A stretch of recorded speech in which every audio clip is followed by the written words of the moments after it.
आज का topic buoyancy force and flotation के अराउंड ही घूमेगा। सो स्टार्ट करते हैं।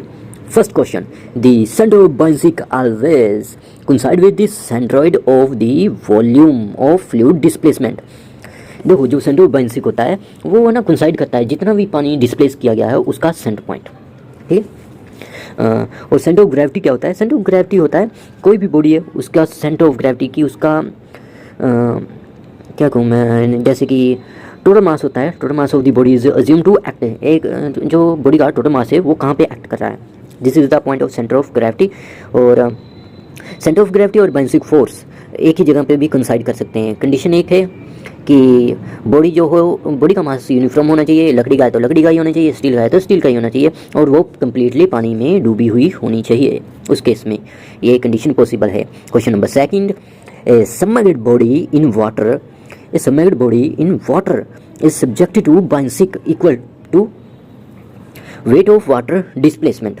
जैसे कि मैंने आपको पहले भी बताया, कोई जहाँ पे भी मतलब कि बाइंसिक फोर्स पूछे तो बाइंसिक फोर्स ऑलवेज इक्वल होता है वेट ऑफ वाटर डिस्प्लेसमेंट। जितना भी पानी डिस्प्लेसमेंट हुआ उसका वेट के बराबर, उसके वेट के बराबर बाइंसिक फोर्स होएगा। अगर सेंटर ऑफ बाइंसिक फोर्स है तो सेंटर ऑफ वाटर डिस्प्लेसमेंट होएगा। ये प्रिंसिपल हमें आर्चमेंडिस सर ने दिया था, इसे आर्चमेंडिस प्रिंसिपल भी कहा जाता है, ठीक है। Next question, question number 3, the magnitude of buoyancy force can be determined by Archimedes principle, जैसे कि मैंने पिछले क्वेश्चन में आपको बताया है।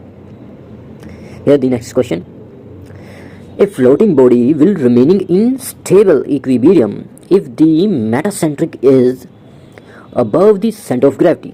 देखो, स्टेबल कंडीशन में जो सेंटर ऑफ जो मेटा सेंटर होता है वो सेंटर ऑफ ग्रेविटी से हमेशा ऊपर होता है, अबव होता है, ठीक है ना।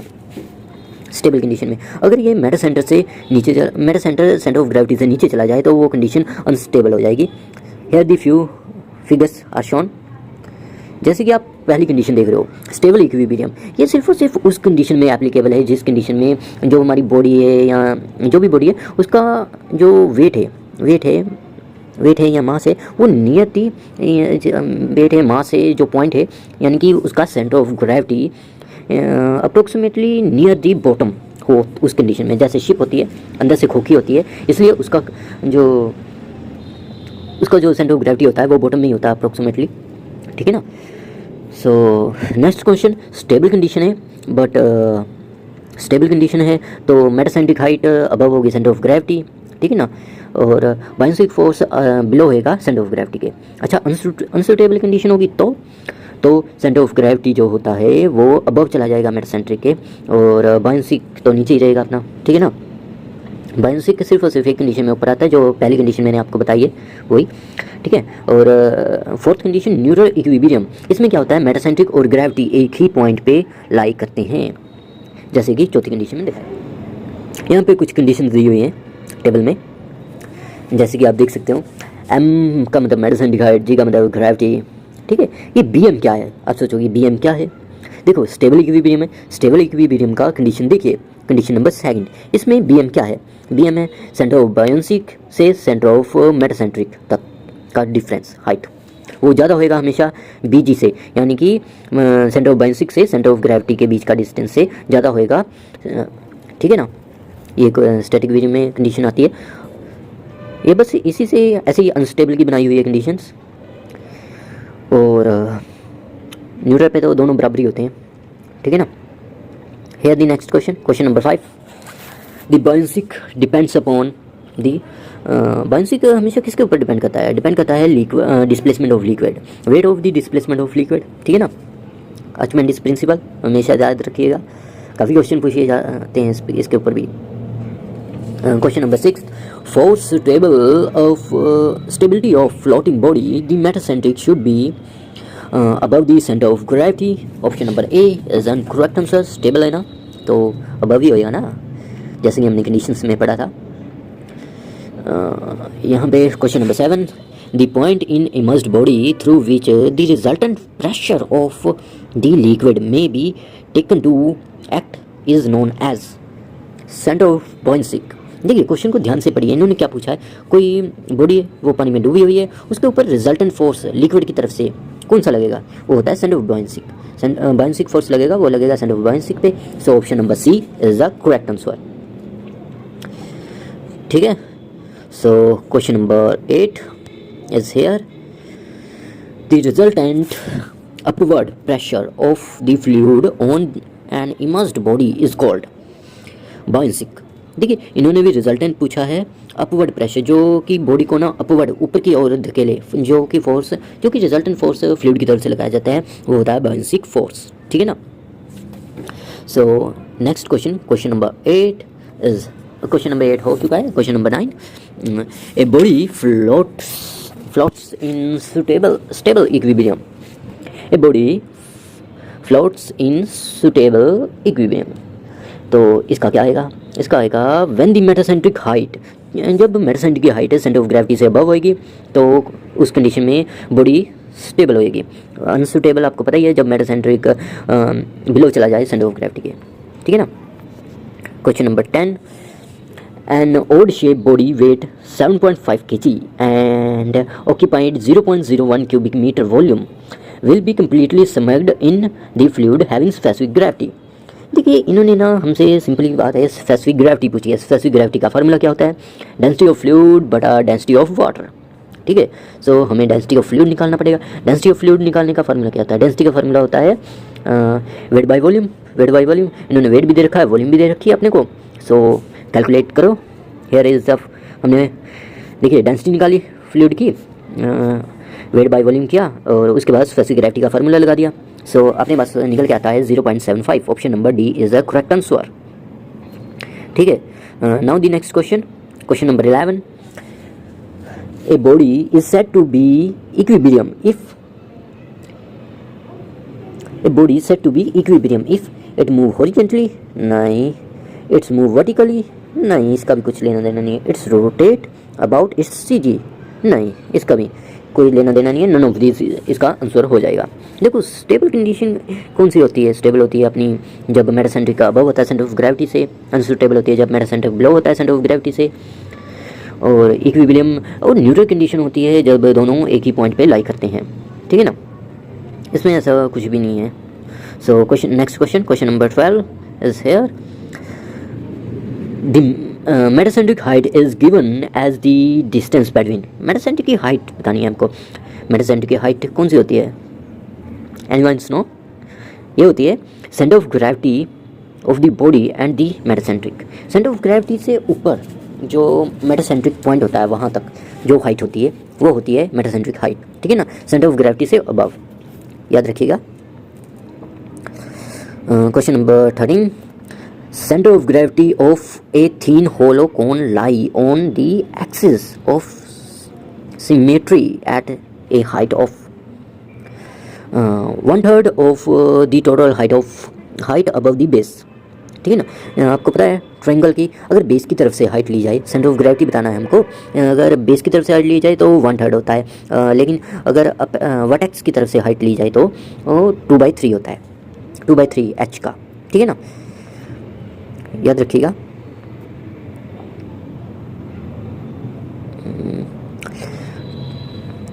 ठीक है, सॉलिड कौन, देखिए नोट में इन्होंने कुछ दे रखा है, हम इसको पढ़ते हैं। The centre of gravity of right solid cone lie on its axis and is at a distance of 3h/4 from the vertex and h/4 from the base where h is total height of the cone।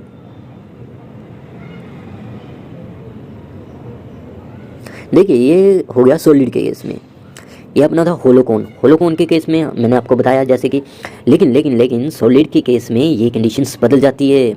Solid के case में अगर vertex की तरफ से लेंगे तो 3/4h होएगा और नीचे से लेंगे तो h/4 होएगा, बेस से लेंगे तो h/4 होएगा। याद रखिएगा ये भी कंडीशंस न्यू है। Question number 14, the resultant upward pressure of a fluid on a floating body is equal to the weight of the fluid displacement by the body. The definition is according to equilibrium of floating body। Equilibrium of a floating of body.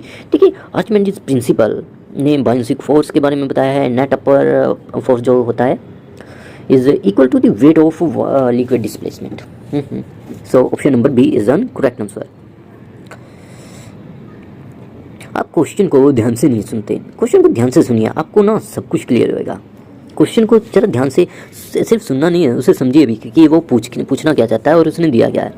देखिए, the line of the action of the बायोसिक force act through the centre of the, देखो उसने क्या पूछा है, the line of the action, line of the action, वो line of the action क्या है, द बायोसिक force act through the centroid, act through the centroid. इसका आंसर आएगा displacement volume of fluid. Archimedes principle को याद करो, वो क्या कहता है, वो कहता है जो भी अपना वॉल्यूम ऑफ फ्लूइड डिस्प्लेस की है उसके अकॉर्डिंगली ही बायोसिक फोर्स एक्ट करेगा। जितना वेट डिस्प्लेसमेंट वाटर का है उतना ही बायोसिक फोर्स होएगा। सेंटर ऑफ बायोसिक होएगा सेंटर ऑफ डिस्प्लेसमेंट वाटर, ठीक है ना। सो option number D is the correct answer.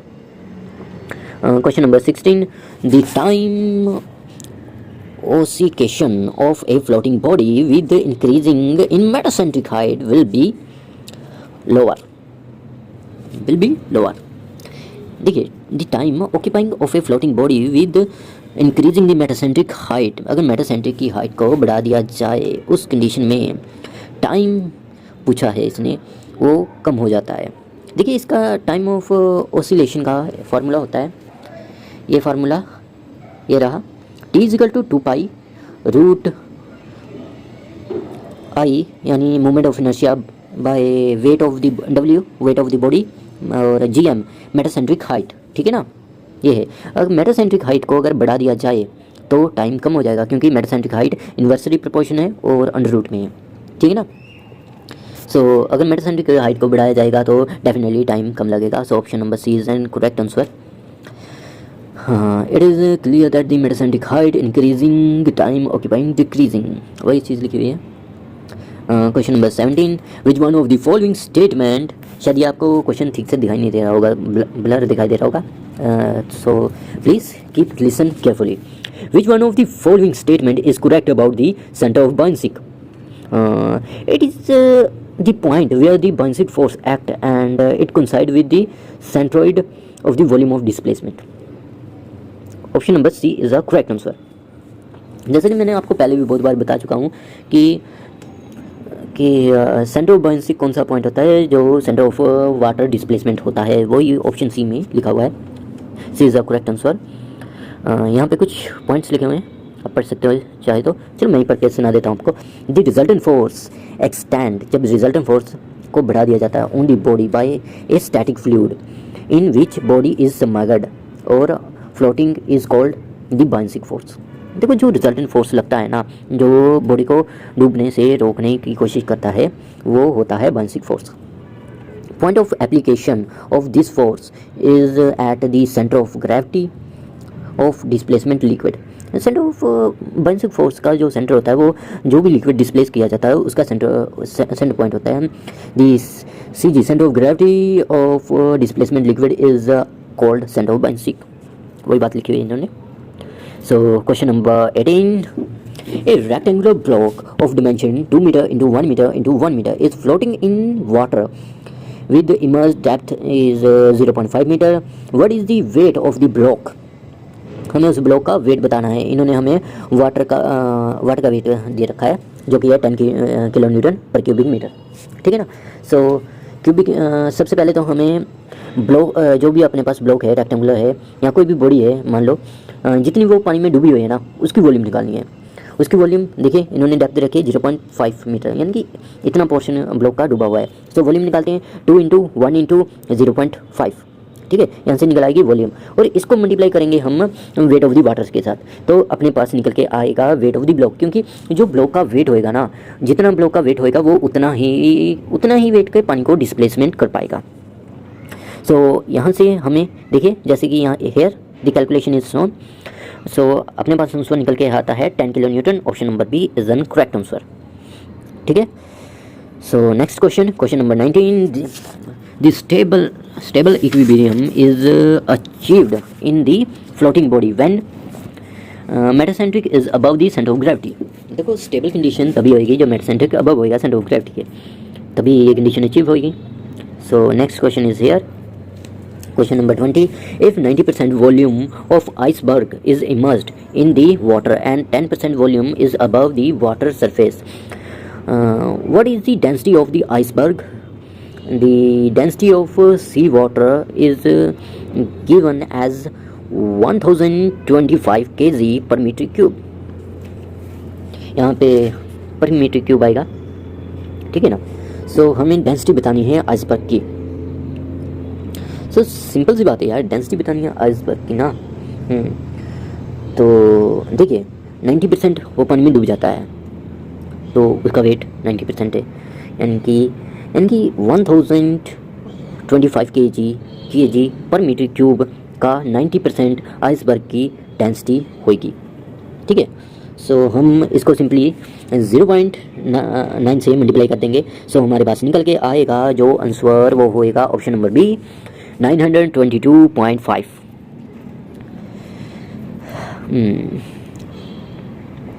Question number 21 is on here. A floating body is said to be stable equilibrium if metacentric height is above the center of gravity होनी चाहिए, और stable है तो metacentric height जो होगी वो positive होगी, जैसे कि हमने पीछे टेबल में भी देखा था, ठीक है ना। ठीक है, स्टेबल कंडीशन में मेटासेंट्रिक हाइट पॉजिटिव होती है और अनस्टेबल कंडीशन में मेटासेंट्रिक हाइट नेगेटिव होती है, याद रखिएगा। ये कुछ कंडीशन दे रखी हैं। मेटासेंट्रिक हाइट स्टेबल की कंडीशन में अबव देन 0 होती है, अनस्टेबल की कंडीशन में बिलो देन 0 होती है, और न्यूट्रल की कंडीशन में 0 के बराबर होती है, ठीक है। Question number 22 is here. A iceberg floating in sea water with 14% of its volume projecting above the sea water. If the specific weight of the sea water is 10,400 Newton per meter cube, determining the specific weight of the iceberg in Newton per meter cube unit. वही simple अपना पुराना वाला formula चिपकाएंगे यार। देखिए 14% पानी से ऊपर है, यानी कि 86%, 86% बिलो है। सो 0.86 को मल्टीप्लाई करेंगे स्पेसिफिक वेट ऑफ वाटर के साथ, तो अपना निकल के आएगा density of iceberg, specific weight of iceberg. तो वो निकल के आया है, कैलकुलेशन करने के बाद जो निकल के आता है हमारे पास, वो निकल के आता है 8944, यानी option number 1 A.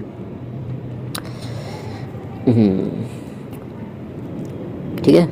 So here the next question, question number 23। If B is center of buoyancy, G is center of gravity, B1 new center of buoyancy when the floating body rotate by an angle theta, then the location of metacentric will be, then the इन्होंने हमसे metacentric पूछा है कि metacentric कहाँ पे locate करेगा। देखिए figure कुछ इस तरह की दे रखी है इन्होंने। सो मेटासेंट्रिक कहाँ पे लोकेट करेगा? At the point of intersection. देखो मेटासेंट्रिक कहाँ पे लाई करता है? At the point of intersection of the axis of the floating body passing through the B and G. B मतलब बाउंसिंग फोर्स, जी एंड मतलब centre of gravity. The vertically line passing through the B1, जैसे कि figure में show किया गया है। जो B वाली लाइन है, डॉटेड लाइन है, इस लाइन को जहाँ पे B1 वाली लाइन कट करेगी वो वाले पॉइंट को हम मेटासेंट्रिक पॉइंट बोलेंगे, ठीक है ना। Option number B is an correct answer. देखिए यहाँ पे कुछ जैसे कि फिगर में दिया हुआ है, बी वाली लाइन डैश वाली, बी और डी वाली लाइन, और B1 वाली लाइन जहाँ पे कट करती है वहाँ पे मेटासेंट्रिक हाइट होती है, जो कि सेंटर ऑफ ग्रेविटी से अबव है, यानी स्टेबल कंडीशन में है, ठीक है ना। So next question is here, question number 24 और इस चैप्टर का last question. A stone weight 250 newton air and 150 newton in water. अगर हम उसे हवा में वजन करते हैं तो 250 न्यूटन निकलता है, और पानी में वजन करते हैं तो 150 न्यूटन निकलता है। If the weight of the water is 10,000 newton per metre cube, the volume of the stone की हमें वॉल्यूम बतानी है। स्टोन की हमें वॉल्यूम बतानी है। सो वॉल्यूम निकालते हैं हम, कैसे निकालेंगे? Here this solution. जैसे कि आप देख पा रहे होंगे, हम पहले तो जो हवा में वेट था उसमें से माइनस करेंगे बाउंसिंग फोर्स को। बाउंसिंग फोर्स क्या होएगा? Volume of water displacement into wait of water, ठीक है। ये बराबर होएगा वेट इन वाटर के। सो यहाँ से हम निकालेंगे वॉल्यूम।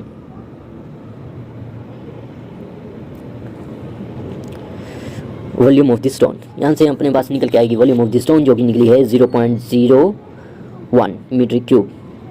आई होप सो आपके बहुत सारे डाउट क्लियर हुए होंगे।